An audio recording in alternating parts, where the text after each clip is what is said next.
প্রত্যাশিত ফল পেয়ে উচ্ছ্বাসে মাতোয়ারা শিক্ষার্থীরা। এই আনন্দ ছুঁয়ে যায় অভিভাবকদেরও। এবছর মোট জিপিএ ৫ পেয়েছে ১,১৬,৬৭৬ জন। ছেলেদের তুলনায় ভালো করেছে মেয়েরা। শাহাদাত অভ্রের রিপোর্ট।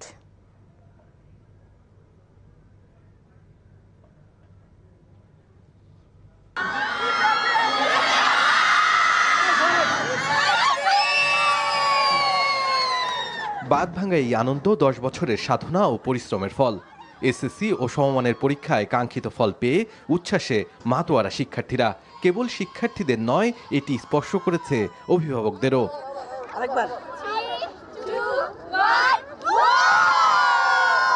নেচে গিয়ে বাদ্যযন্ত্র বাজিয়ে সাফল্যের বহিঃপ্রকাশ করেন শিক্ষার্থীরা।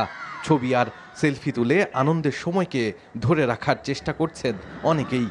উদ্বেগ উৎকণ্ঠা নিয়ে অপেক্ষার পর ফল প্রকাশের পরপরই উল্লাসে ফেটে পড়েন তারা। নিজের সাফল্যের জন্য শিক্ষক ও বাবা মায়ের প্রতি কৃতজ্ঞতা প্রকাশ করেন ছাত্রছাত্রীরা। আর সন্তানের সাফল্যে খুশি অভিভাবক ও শিক্ষকরা। জিপিএ 5 পেয়েছি, খুবই অনুভূতিটা বলার বাহিরে, অনেক ভালো লাগতেছে। এক্সপেকটেশন ছিল আরো ভালো করার, এক্সপেক্ট করিনি যে গোল্ডেন এ প্লাস পাবো, বাট গোল্ডেন এ প্লাস আসছে আমার। অ্যান্ড আমার এগুলো তো অবদান হতে বেশি আমার আম্মুর আর আব্বুর। আমি খুবই আনন্দিত। আমার যেসব রেজাল্ট হয়েছে, প্রথমে অনেক নার্ভাস ছিলাম আমি যে রেজাল্ট আসলে কেমন হবে, অনেক সময় একটু ভয়ভীতি লাগে।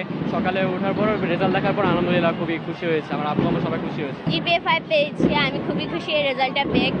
মূলত আমি আমার বাবা মা এবং আমার শিক্ষককে এইটার জন্য অংশীদার করতে চাই, কারণ ওনাদের পথ দেখানোর কারণে এবং ওনাদের কারণে আমি এই রেজাল্টটা করতে পেরেছি। আমি মহান রব্বুল আলামিনের কাছে হাজার শুকরিয়া জানাচ্ছি। পাশাপাশি স্কুলের কর্তৃপক্ষ এবং টিচার এবং আমার মিসেস যে পরিশ্রম করেছে, এটা আসলে অতুলনীয়। অনেক কষ্ট, অনেক সাধনা, 10 বছর, দীর্ঘ 10 বছর ওরা অনেক কষ্ট করেছে। মাঝখানে তো করোনার জন্য ওদের ব্যাচটা আসলে অনেক সাফার করেছে। তারপরেও সবশেষে যে সাফল্যটা আসছে, এটা আমি বলবো যে 50% আমাদের এফোর্ট আর বাকি 50% বাচ্চা এবং স্কুলের এফোর্ট। ২০২৬ সালের মাধ্যমিক স্কুল সার্টিফিকেট ও সমমান পরীক্ষার মোট জিপিএ ৫ পেয়েছে ১,১৬,৬৭৬ জন, যা গেল বছরের তুলনায় প্রায় ১৯,০০০ কম। ফলে এবারও মেয়েরা এগিয়ে। ছেলেদের পাশের হার ৫৯.৭৩% আর মেয়েদের ৬৭.৯১%। পাশের হার ও জিপিএ কমলেও মেয়েদের সাফল্য এবারও ছাপিয়ে গেছে ছেলেদের। শাহাদাত অভ্র, এনটিভি নিউজ, ঢাকা।